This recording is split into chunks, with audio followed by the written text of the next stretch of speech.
সকলকে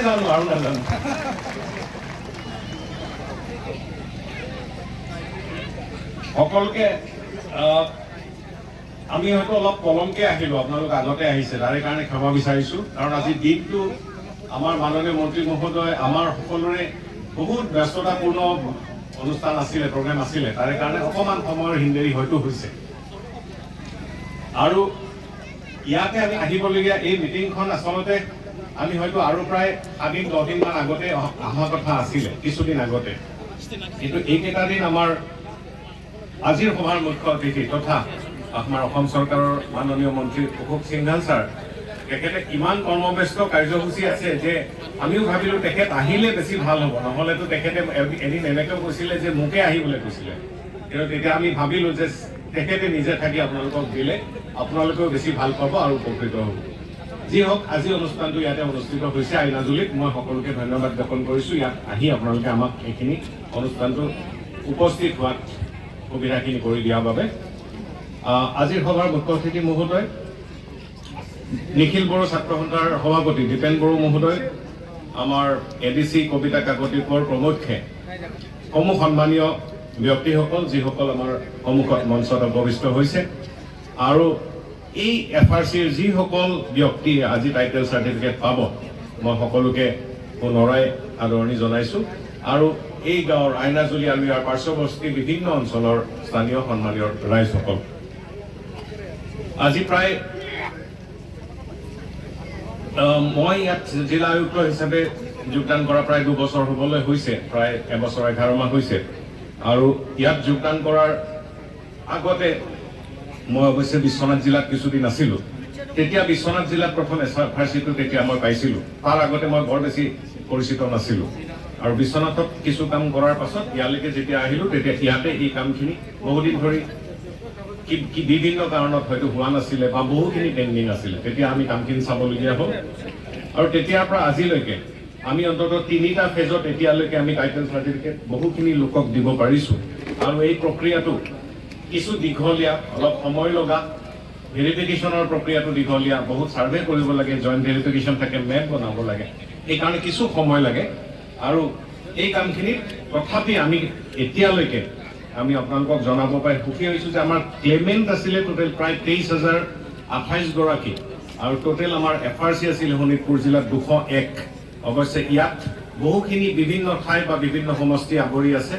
আমি প্ৰথমে যিহেতু মাননীয় মন্ত্ৰী মহোদয় এই ক্ষেত্ৰত তেখেতে সদিচ্ছা দেখুৱাইছিলে আৰু আটাইতকৈ বেছি তেখেতে এক্টিভলি ইনভলভ হৈছিলে, গতিকে উই ষ্টাৰ্টেড উইথ ঢেকীয়াজুলি, কাৰণ ছাৰৰ যেতিয়া নিজৰ আগ্ৰহ আৰু ইচ্ছা আছিলে। ঢেকীয়াজুলিত আমি আৰম্ভ কৰিছিলোঁ, আৰু এতিয়া ক্ৰমান্বয়ে আমি ৰঙাপাৰালৈকে আগবাঢ়িছোঁ। আমাৰ এইবাৰ যিখিনি আমি আজি টাইটেল চাৰ্টিফিকেট দিম, প্ৰায় 1204জন ব্যক্তিক আমি আজি টাইটেল চাৰ্টিফিকেট দিব পাৰিম।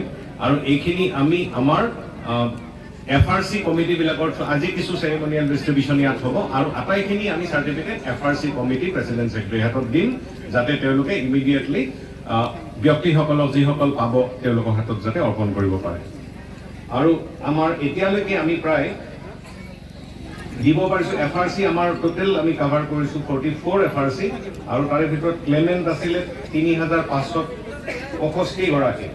আৰু আমি টোটেল এতিয়ালৈকে টাইটেল দিব পাৰিছোঁ 3টা ফেজত, আমি 2000ৰ ওপৰত টাইটেল দিয়া হৈছে। আৰু আজি আমাৰ বিশেষকৈ আজি 1200 টাইটেল আজি দিম। আৰু লগতে আৰু এটা কথা মই জনাব বিচাৰিছোঁ, এই প্ৰক্ৰিয়াটো নিৰবিচ্ছিন্ন, এই প্ৰক্ৰিয়াটো চলি থাকিব। আমাৰ লগত আৰু কিছু এতিয়া আকৌ যিখিনি ক্লেইম নতুনকৈ আহিছে, সেই ক্লেইমখিনি এইখিনি 1200 আমি কৰিলোঁ, আৰু কিছু ক্লেইম আহিছে, আৰু আকৌ আহিব। সেই ক্লেইমবিলাক আকৌ আমি নিৰীক্ষণ কৰিম। কিছু ক্ষেত্ৰত হয়তো এনেকুৱা হৈছে, আগৰ কোনোবাটো আমাৰ ক্লেইম যিখিনি আছিলে আমি তেতিয়া এণ্টাৰটেইন কৰিব পৰা নাছিলোঁ, কিন্তু সময়ত যদি আমি আকৌ যিখিনি আমাক ডকুমেণ্ট লাগে, সেই ডকুমেণ্ট যদি পিছত আমি আকৌ পাইছোঁ, তেতিয়া আকৌ আমি ক্লেইমটো গ্ৰাহ্য কৰিব পাৰিম, কনচিডাৰ কৰিব পাৰিম। গতিকে এই গোটেই প্ৰক্ৰিয়াটোত আমাৰ লগত আমাৰ যিটো আমাৰ IPDPৰ লগত মানে আমাৰ চাব ডিভিজনেল ৱেলফেয়াৰ অফিচাৰ, মানে ৱেলফেয়াৰ অফিচৰ লগত প্ৰত্যক্ষভাৱে আমাৰ নিখিল বড়ো ছাত্ৰ সন্থাৰ বিষয়ববীয়াসকল মানে জড়িত হৈ আছে, আৰু তেখেতলোক থকাৰ কাৰণে আমাৰ কামটো যথেষ্ট সুবিধা হৈছে। মই ভাবিছোঁ যে এই প্ৰক্ৰিয়াটো চলি থাকিব আৰু আমি যিমান পাৰোঁ অনাগত সময়ত আৰু আপোনালোকৰ ওচৰলৈ আৰু অধিক আহিবলৈ চেষ্টা কৰিম আৰু অধিক লোকে যাতে আপোনালোকৰ এই চাৰ্টিফিকেট পায়, নিজৰ স্বাধীনতাখিনি পায় বা নিজৰ অধিকাৰ ভূমিৰ অধিকাৰ পায়, সেইটো আমাৰ প্ৰচেষ্টা অব্যাহত থাকিব। লগতে আৰু কিছু কথা আমি এতিয়া চিন্তা কৰিব লাগিব, কাৰণ তাৰ লগত আমাৰ কমন যিবিলাক প্ৰব্লেম আছে, পানীৰ অসুবিধা আছে, স্কুলৰ অসুবিধা আছে, ৰাস্তাৰ অসুবিধা আছে, ইলেক্ট্ৰিচিটিৰ অসুবিধা আছে।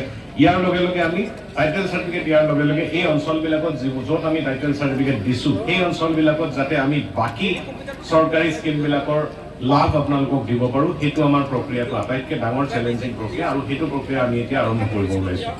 মই বৰ বিশেষ দীঘলীয়া নকওঁ, কাৰণ আপোনালোক বহুত সময় অপেক্ষা কৰিছে। মুখ্য অতিথি মহোদয়, আমাৰ মাননীয় মন্ত্ৰী মহোদয় আমাৰ মাজত আছে।